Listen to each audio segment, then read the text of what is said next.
មុនស្នេហ៍រំដួលទឹកឈូខ្ញុំអើយ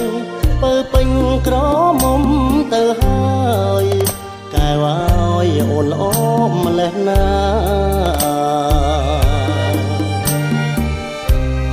បងលងសំរងសំភួងបុផាដួងកែវនេត្រាវិចាថ្នមស្នេហ៍ក្លែបក្លិនទុរេនពិតមែនផ្អែមឆ្ងាញ់ក្រអូបស្រោបហើយនៅចាញ់ស្រឡាញ់ក្លិនខ្លួនស្ងួនដែរដងស្ទឹងទឹកឈូខ្ញុំជួបគូស្នេហ៍សូមជួយថ្នមថែឲ្យស្នេហ៍ភក្តីក្តីសូសើចតិចតិចរំលេចសម្រស់ឲ្យបងស្រណោះសំរស់ពីស្រីចំពងសារងសាច់ទ្រូងសោកជ័យល្អដាច់អស់ស្រីនឹងភ្ញៀវទេសចសម្លឹងស្ទើលេបចង់ក្រេបរួងជាតិរារែកព្រួងខ្មាំងភ្នែកញាត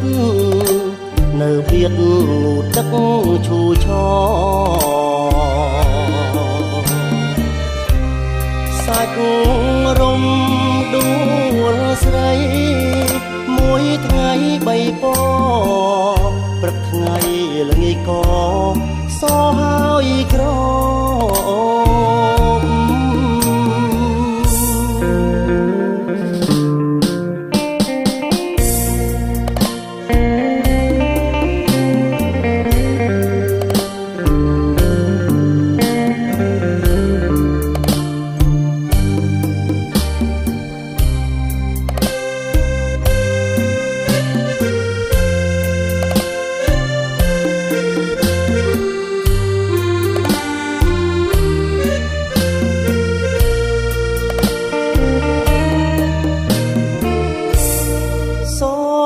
សើ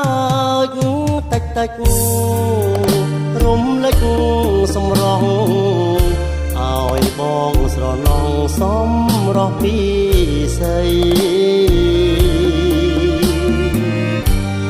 ចំពងសារងសាច់ទ្រូងសោកជ័យល្អដាច់អស់ស្រីនឹងភ្ញៀវ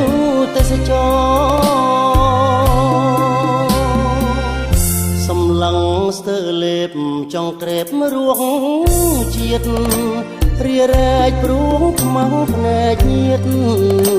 នៅវៀតងូតទឹកឈូឆសាច់រំដួលស្រីមួយថ្ងៃបីពព្រឹកថ្ងៃល្ងាចក៏សោ